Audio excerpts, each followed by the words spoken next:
नरेंद्र मोदी जिंदाबाद जिंदाबाद जिंदाबाद नरेंद्र मोदी जिंदाबाद जिंदाबाद जिंदाबाद नरेंद्र मोदी जिंदाबाद जिंदाबाद जिंदाबाद बीजेपी और नरेंद्र मोदी जिंदाबाद जिंदाबाद। जातिगत जनगणना के फैसले पर भाजपा ने मनाया जश्न।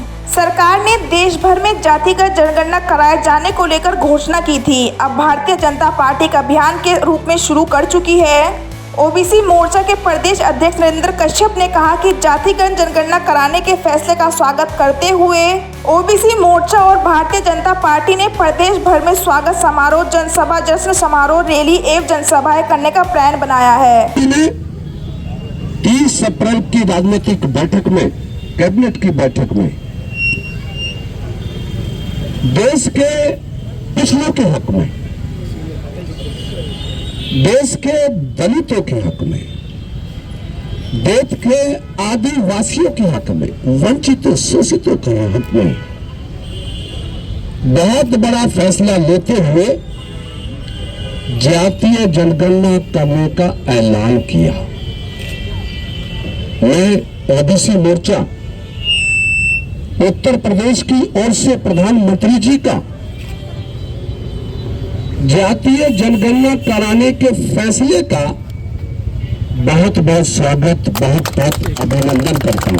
उत्तर प्रदेश सरकार के स्वतंत्र प्रभार राज्य मंत्री एवं ओबीसी मोर्चा उत्तर प्रदेश के प्रदेश अध्यक्ष नरेंद्र कश्यप ने ओबीसी मोर्चा के पदाधिकारियों, भाजपा महानगर अध्यक्ष मयंक गोयल के साथ मिलकर घंटा घर में लोगों को लड्डू बांटे। इस दौरान उपस्थित भाजपा कार्यकर्ता और आम लोगों ने जातिगत जनगणना के फैसले का स्वागत करते हुए आतिशबाजी भी की। प्रधानमंत्री नरेंद्र मोदी और भारतीय जनता पार्टी जिंदाबाद के नारे लगाए। वहीं मंत्री नरेंद्र कश्यप ने कहा कि ओबीसी मोर्चा उत्तर प्रदेश की ओर से महत्वपूर्ण जानकारी देने के लिए बुलाई गई है, क्योंकि 30 अप्रैल को केंद्रीय मंत्रिमंडल के राजनीतिक बैठक में देश के प्रधानमंत्री आदरणीय श्री नरेंद्र मोदी जी ने सामान्य जनगणना के साथ साथ जातीय जनगणना कराने का ऐतिहासिक फैसला लिया। मैं प्रधानमंत्री जी के जातीय जनगणना के फैसले का उत्तर प्रदेश की 25 करोड़ जनता की ओर से हार्दिक स्वागत और अभिनंदन करता हूं।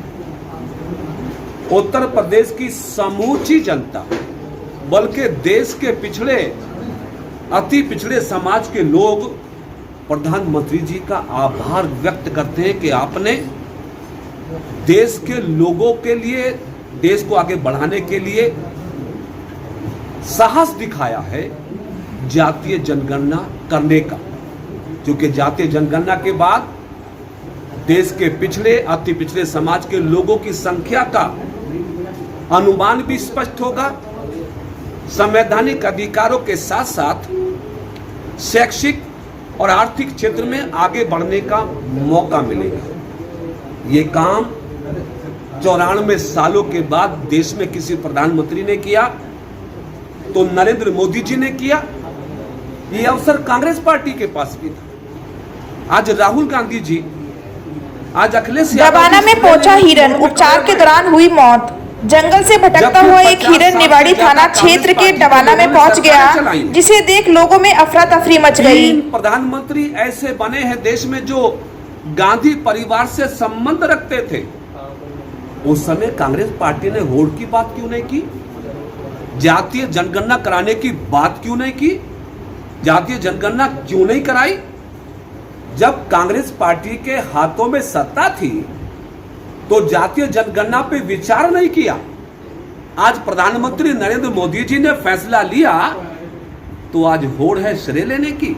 नहीं साहब, ये कांग्रेस पार्टी वो पार्टी है जिस पार्टी ने काका कालेकर आयोग की रिपोर्ट को दबाया, जिस पार्टी ने बीपी मंडल कमीशन की रिपोर्ट को दबाया, जिस पार्टी के वजह से पिछड़ों के संवैधानिक अधिकारों को मिलने में 50 साल की देरी हुई है। मैं तो कहता हूं कि राहुल गांधी जी को, अखिलेश जी को, तेजस्वी जी को, इन सबको प्रदेश और देश की जनता से माफी मांगनी चाहिए कि आपने गलती की है कि इतने लंबे आजादी के अंतराल के बाद आप जातीय जनगणना नहीं करा पाए और मोदी जी ने करा दी, तो आपके आज श्रेय लेने की होड़ है।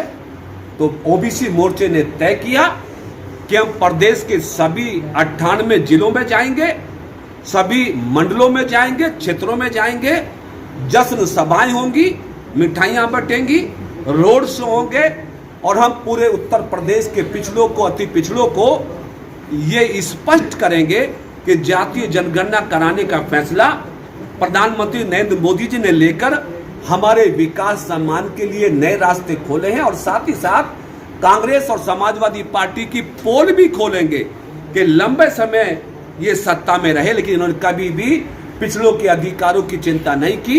इसलिए जश्न भी होगा, कांग्रेस और समाजवादी पार्टी की पोल भी खोली जाएगी।